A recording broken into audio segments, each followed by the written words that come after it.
Guys, good morning. So once again, this is Otto Boyson. So nandito tayo guys sa sasakyan Volkswagen Passat. So titingnan natin guys kung anong mahanap natin dito sa binigay na issue, symptoms ng may-ari. Minsan daw namamatay lahat ng ilaw doon sa cluster. So titingnan natin kung anong makuha nating DTC code dito. Minsan gagana daw, minsan naman hindi. So titingnan natin guys kung baka may naglo-loss connection lang. Babasahan mo natin guys ng computer. So sundan nyo lang guys yung video para magkaroon kayo idea. Ito nakasalang na guys yung computer natin. So titingnan natin kung may mahanap tayong problema dito. So Volkswagen yan guys. Yan, Volkswagen. Tingnan natin. So, yan. Wala siyang check engine. Walang check engine na lumalabas. 273. So, tingnan natin yan. Tingnan natin kung mabasa niya. Ulitin natin.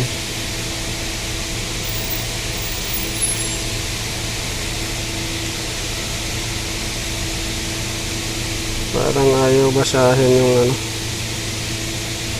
pagka hindi ito basahin guys, lipat tayo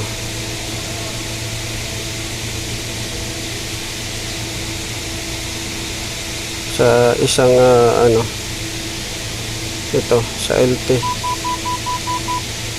tayo kasi kanina sa CD. Dito tayo sa LT.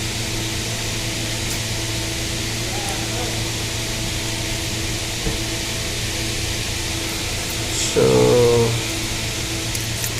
engine light.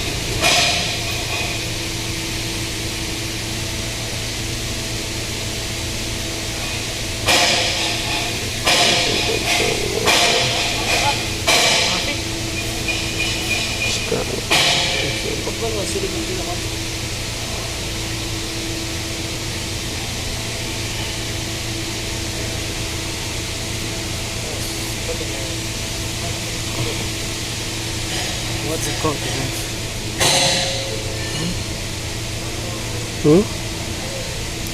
Not yet. I'm starting only scanning.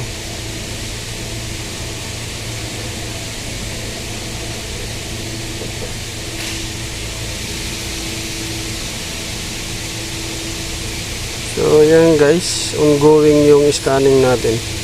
I-scan muna natin lahat kung anong lumabas na DTC.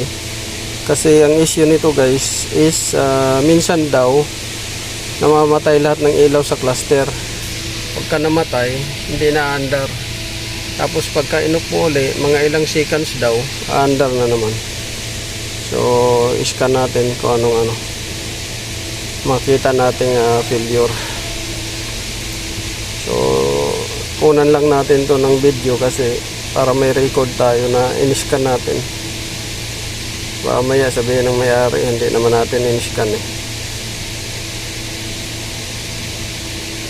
So sundan nyo lang guys yung video. So isa sa nagiging dahilan guys ay yung terminal na yan guys, terminal 30. So short circuit or short to power supply voltage. So kasi pag ginalaw nyo guys yung terminal na yan, umiilaw yung dashboard.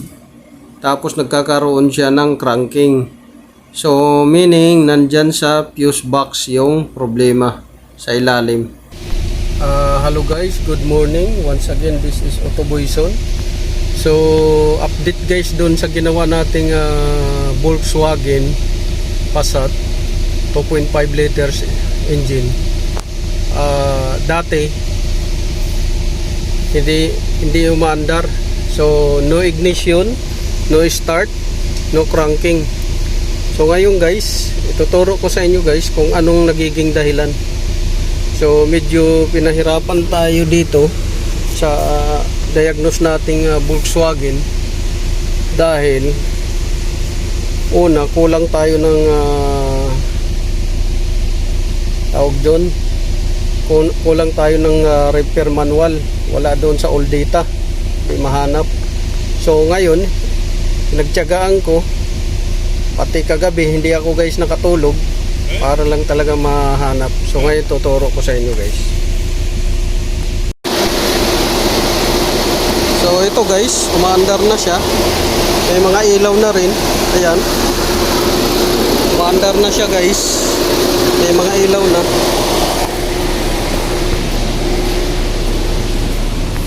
So pati dito guys, ayan, dati sobrang daming ilaw dito. Sobrang daming ilaw, tapos walang check engine na lumalabas. Basta kay puro ilaw lang siya. Puro ilaw, lahat ng ilaw lumalabas dyan. Tapos walang check engine, tapos ayaw mag start.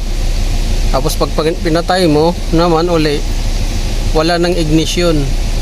Blackout yan lahat, walang ilaw. Blackout, walang ignition. Ignition on. So push button type yan guys. Start, stop button. Yan. So hindi malaman yung symptoms nito talaga guys, kasi pagka pinatay mo yan siya dati, pagka pinatay mo yan, tapos ignition on, wala nang ilaw yan. Blackout na yan. Instrument panel blackout, wala nang makitang ilaw dyan. Pati ito wala, pinutin mo yung wala, yung radio wala, busina wala. Ngayon mayroon ng busina. So lahat wala yan. Pagka pinatay mo siya, yung symptoms niya dati, pag pinatay mo siya, in-start mo ulit, wala na siyang ignition on. Tapos patay lahat, blackout yan, ilaw.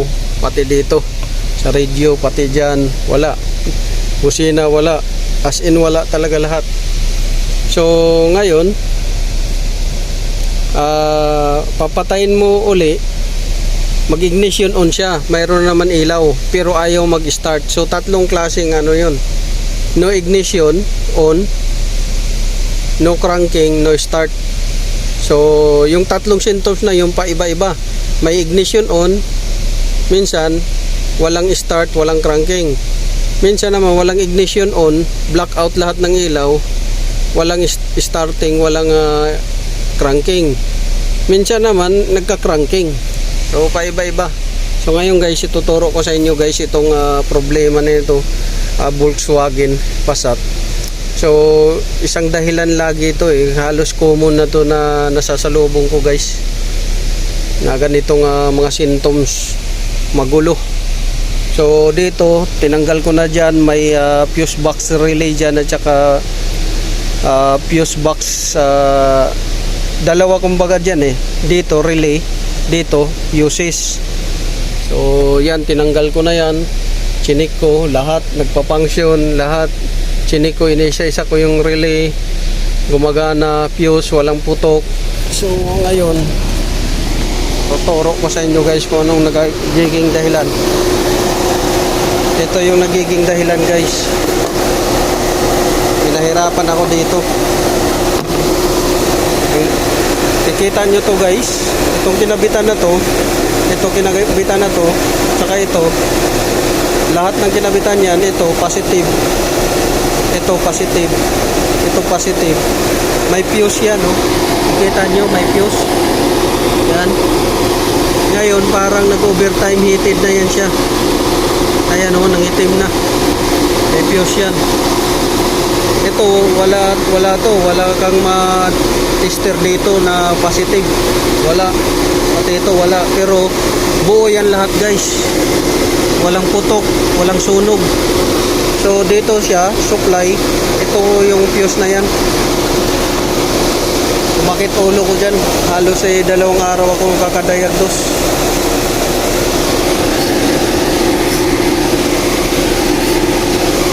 Pero ngayon guys, okay na. So i-check nyo lagi yan guys, yung fuse na yan, may fuse dito, may fuse dyan, isang buo yan. Pagka pumasok dito yung positive, positive, positive, papasok dyan, kailangan may mga dyan, positive na makuha ka. Kaso yung dati, wala akong makuhang positive. Talagang blackout yan. So ang nagiging dahilan pala, ito, yung fuse na yan. Tapos check nyo lagi din to kung maluwag o hindi. So yun lang guys, papalitan natin yan para panigurado na hindi nababalik yung sakit.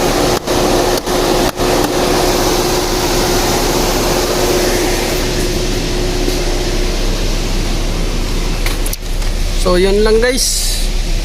Maraming salamat sa pakikinig, panonood. Naway may nakuha kayong kaalaman sa ginawa nating diagnose at saka repair. So maraming salamat. This is Otoboyson. So maraming salamat din sa Panginoon na sinagot yung dasal natin na matrace natin kung saan talaga yung problema nitong Volkswagen. Kasi minsan tinitirik daw to nung tinitirik yung may-ari sa highway, bigla na lang mamamatay lahat, pati makina. So maraming salamat sa Panginoon guys, at sinagot yung dasal natin na mag-trace natin yung problema talaga pinakapuno. So sa susunod guys, magsishare uli ako guys. So maraming salamat. This is Otoboyson. Don't forget to like, share and subscribe my YouTube channel, and pakipalo at saka like na rin guys yung FB page ko, Ubic Works TV. Magandang umaga.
Make